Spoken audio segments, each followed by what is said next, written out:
7. Y quiero tomar un pasaje donde el apóstol Pablo hace 2000 años se enfrentó a un grupo de los más grandes pensadores de la historia.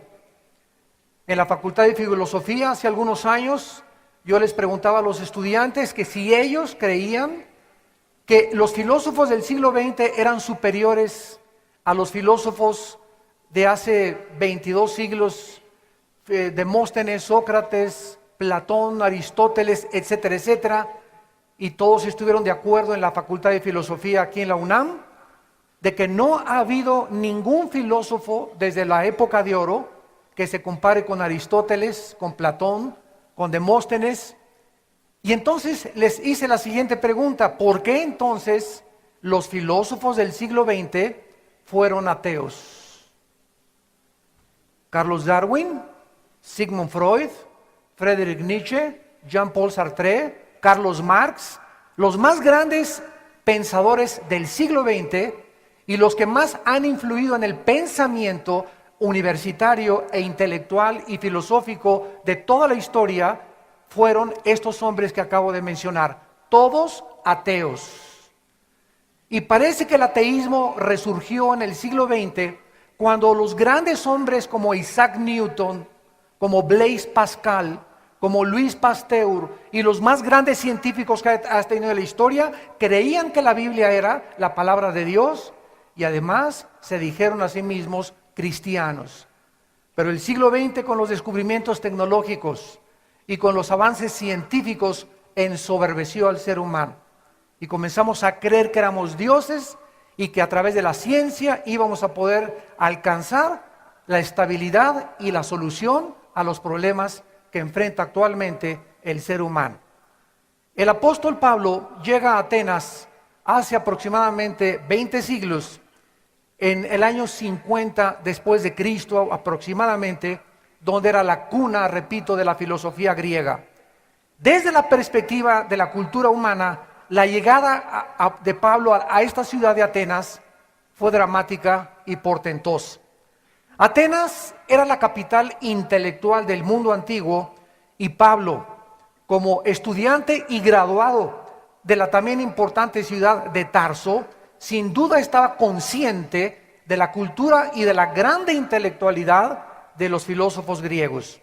Sin embargo, al llegar a Atenas, dice el versículo 16 del capítulo 17 del libro de los Hechos, que cuando Pablo esperaba en Atenas, su espíritu se enardecía viendo la ciudad entregada a la idolatría. Vemos pues de qué forma estaban conectada la filosofía con la idolatría. Y los filósofos griegos estaban buscando a Dios. Estaban tratando de llegar a través del razonamiento y de la lógica elemental al conocimiento de Dios. Y comenzaron a concluir: pienso, luego existo. Existo, luego vivo. Vivo, tiene que haber una causa. Esta causa no está dentro de mí. Esta causa tiene que estar fuera de mí. No sé cómo llamarle, la fuerza del universo o el Dios supremo, pero tiene que haber algo fuera de nosotros que sea la causa de mi existencia. Algo que no tenga causa, que me haya dado a mí la causa para poder existir. Aristóteles, Platón, Sócrates, Demóstenes, todos ellos llegaron a la conclusión de que había uno o dos o miles de dioses, pero ninguno de ellos se dijo ateo. Entonces Pablo, al llegar a Atenas, encontramos el choque o dos mundos en colisión. En primer lugar tenemos el antiguo orden del paganismo clásico con el nuevo y naciente orden del pensamiento cristiano. Pablo no llega a Atenas a decirles, pues yo vengo a presentarles a un filósofo, un nuevo escritor, sino a un carpintero judío. Y vengo a decirles que Atenas no es el centro del mundo, sino la ciudad de Jerusalén. Claro que los filósofos, cuando comenzaron a escuchar esto, se comenzaron a perturbar y a preguntarse qué palabrero era ese predicador de dioses extraños que traía un mensaje nuevo y se interesaron en escuchar. Entonces invitaron a Pablo a que se subiera a un aerópago. Era como una colina pequeña donde todos los predicadores y todos los exponentes de nuevos pensamientos podían hablar y tenían que analizar los filósofos de qué se trataba. Pablo no estaba impresionado, vuelvo a repetir, con la intelectualidad de los griegos, sino con la idolatría tan increíble en que vivían. Dice la Biblia en el versículo 17 y 18 que así discutía en la sinagoga con los judíos y piadosos y en la plaza cada día con los que concurrían. Y algunos filósofos de los epicúreos y de los estoicos disputaban con él diciendo, ¿qué querrá decir este palabradero? Los epicúreos y los estoicos eran las dos ramas del pensamiento de un gran maestro filósofo que se llamó Zenón.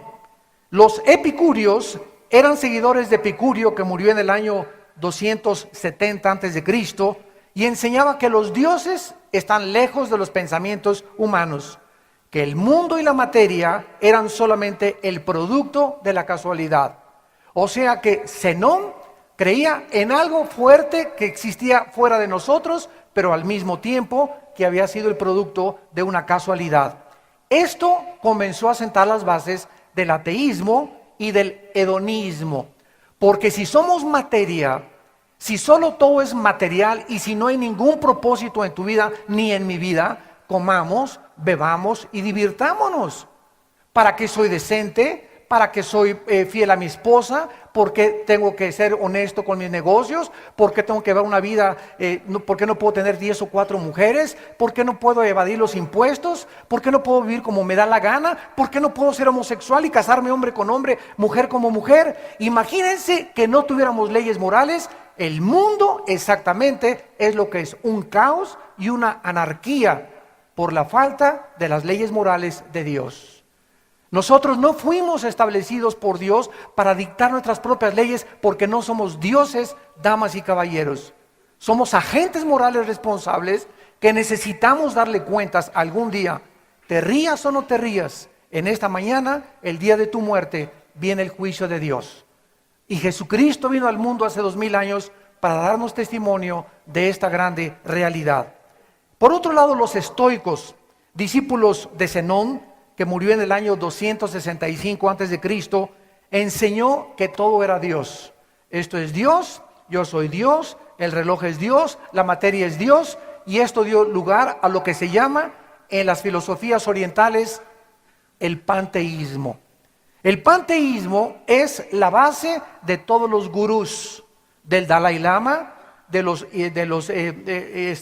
dioses del Himalaya, de todas las personas que practican el budismo zen, de todas aquellas personas que practican filosofías orientales. El panteísmo es la base de su pensamiento.